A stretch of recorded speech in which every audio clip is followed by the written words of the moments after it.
June 12, 2024 date అయితే గుర్తుందా? Andhra Pradesh deputy సీఎంగా పవన్ స్టార్ పవన్ కళ్యాణ్ గారు ప్రమాణ స్వీకారం చేసిన తేదీ అది. ఆ తేదీ నుంచి సంవత్సరం తర్వాత పవన్ కళ్యాణ్ గారు నటిస్తున్న హరిహర వీరమల్లి మూవీ అయితే రిలీజ్ అవుతుంది అంటే మూవీ బ్లాక్ బస్టర్ అవ్వడం పక్కా అని ప్రతి ఒక్కరు కూడా గుర్తుపెట్టుకోవాలి. ఇప్పటికే మూవీ నుంచి వచ్చిన పోస్టర్స్, సాంగ్స్, గ్లిమ్స్ అన్నీ కూడా అదిరిపోయి ప్రతి ఒక్కరికి కూడా అయితే నచ్చాయి. మూవీ అయితే రిలీజ్ అయ్యేలోపు ఖచ్చితంగా అయితే 1 కానీ 2 కానీ సాంగ్స్ని అయితే రిలీజ్ చేస్తారు. అలాగే ట్రైలర్ని అయితే రిలీజ్ చేస్తారు. అలాగే చాలా పోస్టర్స్ని అయితే రిలీజ్ చేస్తారు.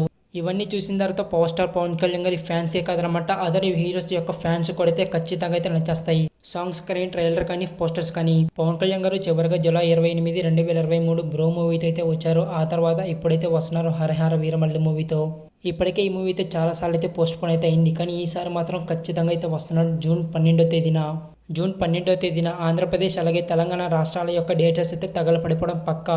ప్రతి ఒక్క థియేటర్ కూడా జనాలతో నిండిపోతుంది. ఇప్పటి వరకు మూసుకున్న థియేటర్స్ కూడా ఈ మూవీతో అయితే అన్నీ కూడా అయితే తెరుచుకుంటాయి. ఎందుకంటే ఈ మూవీకి అయితే చాలా క్రేజ్ అయితే ఉంది. ఇంకా జూన్ 12వ తేదీన అయితే పెద్ద స్క్రీన్ మీద అయితే చూసుకుందాం మన పవర్ స్టార్ పవన్ కళ్యాణ్ గారిని.